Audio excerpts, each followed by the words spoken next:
here in Washington, our nation's capital, bracing for a Trump takeover. The president announcing today that the federal government has assumed control of D.C.'s Metropolitan Police Department.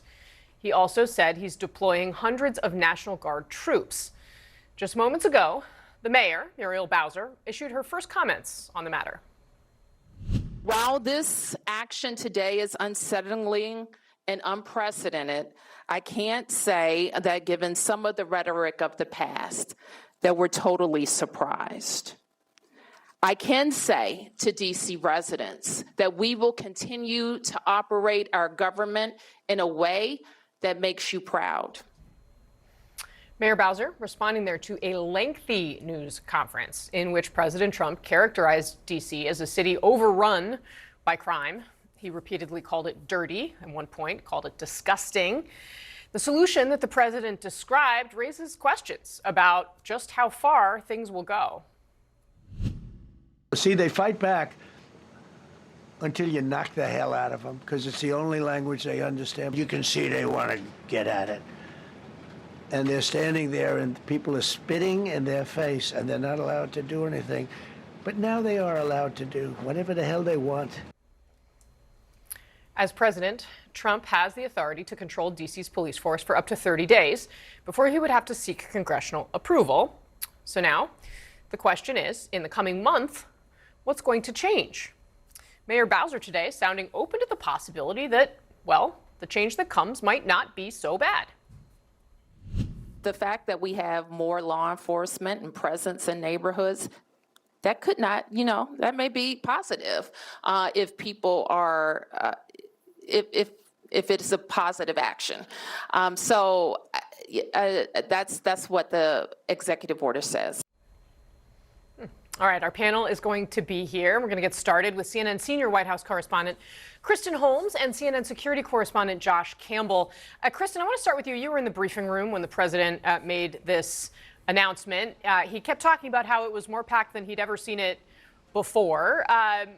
Tell us, take us inside the room, what exactly the plans are here, and how much of this is him wanting people to be focused on and talking about this, and how much of this is actually going to change things? Well, a couple of things to note here, Casey. One is that President Trump has been talking about this idea of federalizing Washington, D.C. since the campaign. But what we started to see was in the last week, he really ramped up that rhetoric. And then at the end of last week, he put federal law enforcement on the ground in D.C., an increased presence at one day more than the day before. And it seemed as though he really felt as though this was making some kind of an impact, talking to people close to him. Now, we also know that this is something that President Trump likes the idea of, this idea of sending the military or the National Guard into cities to take over and fight crime. That is something he has actually said on the campaign trail. So here's what he announced in that room. This is his crime plan in D.C. They are going to mobilize 800 National Guard members, put D.C. police under federal control.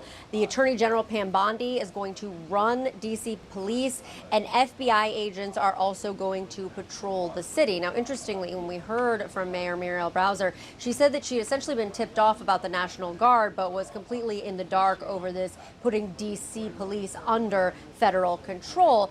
She, as you saw there, arguing that this could potentially not be a bad thing, and acknowledging that while we were not in a crime spike and that crime statistics have gone down, that there was still crime in Washington, D.C. So I do want to pull up the crime statistics from 2024 to 2025 here, because you can see the downward trend. Violent crime, 26%, robbery down 28%, sex abuse down 50%. But again, she did acknowledge that there is still crime happening in the district, and clearly she is still trying to walk this tightrope that we've seen her trying to walk since Donald Trump came back into office. There are things that she needs from the president and from the White House. So you've seen her kind of try to play to both sides in multiple different circumstances. She's been here to the Oval Office on a number of occasions.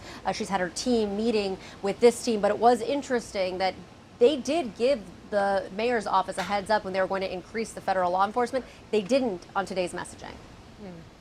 So, Josh Campbell, you're in L.A., and of course, a few months back, the president deployed the National Guard there. Can you walk us through how that ultimately ended up feeling for residents of Los Angeles, and how it's different or not from what we could see here in D.C.? Yeah, it's interesting because we still don't fully know exactly what the National Guard in D.C. will be doing. We did just get some reporting moments ago from our colleague Natasha Bertrand at the Pentagon. She's reporting that these soldiers will not be openly carrying firearms around the city of D.C. They'll have them nearby in their vehicles if needed for some type of urgent situation. So it's unclear if this is just some type of show of force or what their role will actually be. Here in L.A., when the National Guard was federalized following immigration-related protests, their job was basically protecting federal buildings from protests that at times turned violent, as well as providing security for immigration officers around the city. They weren't actually out there doing what one would envision as stopping violent crime. So again, a lot of questions on what's actually going to happen in D.C. Also worth noting, a lot of questions on why now, as was just reported there by Kristen, that the crime rate in D.C. has been dropping. And so there is a big question. Why today? Why now? I have to tell you, I've talked to a lot of people in law enforcement. I was a federal law enforcement officer. They're suspicious people. They watch the news. Casey, I've heard from more than a handful who say that could this be some type of way to deflect from the Jeffrey Epstein case, which has obviously dominated the news.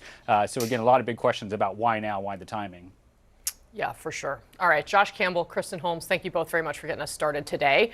Our panel is here now in the arena. CNN political analyst, national political reporter for Axios, Alex Thompson. CNN political commentator, Republican pollster and strategist, Kristen Soltis Anderson. CNN political commentator, Jamal Simmons is here. And former Republican congressman from Michigan, Peter Meyer, joins us. We're also joined by the former Minneapolis police chief, Madera Arredondo. He served during the murder of George Floyd and, of course, the protests that followed. He's also the author of Chief Rondo, Securing Justice for the Murder of George Floyd. And Chief, let me start with you here, because obviously we heard at length from the mayor, from her police chief, because again, the president has this unique authority.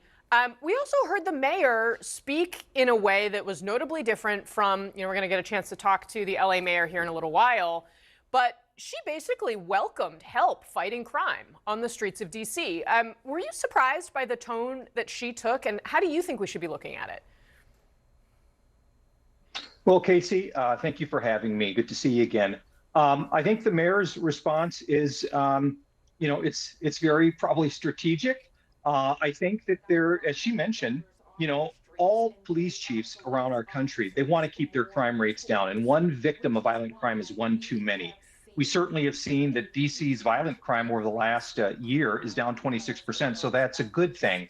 The way that those federal resources, those assets are going to be used, at least right now that I've been told, is that, National Guard will serve in more of a administrative, logistical role. They'll have FBI agents patrolling some of those districts. I think the key thing over these next couple of days is you're going to have a very dedicated public servant and the current and interim federal commissioner, Terrence Cole, working hand in hand with MPD Chief Smith. And they're going to have to work together, collaborate. Listen, the public doesn't want to see violent crime. Those news clips that we see of violent assaults in the streets of DC, they resonate with people. And so, but they're going to work together. The mayor's comments, I think, are saying, hey, listen, if we can get more extra personnel and bodies out there to help our DC Metro Police work and focus on the priorities that they need to, while we have this supporting cast. And by the way, it's still done with building trust with the DC residents. That's a good thing. Yeah, really interesting. I mean, Jamal Simmons, what do you make of the way Bowser approached this? I mean, I think some of the statistics might be a little bit of illuminating.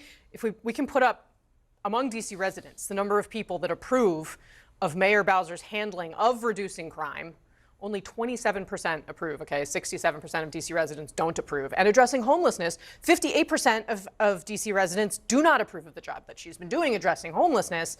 I mean, I read that as a politician who knows that she actually has a problem at home and she needs to recognize it. Yeah, and if you talk to some DC leaders, what they'll tell you is the mayor has felt somewhat hamstrung about how she can go after violent crime in the city. Some of the rules that are being passed out of the council have been very progressively minded. People feel very good about them, but for someone who's responsible for keeping people safe, she knows who a lot of those violent criminals are.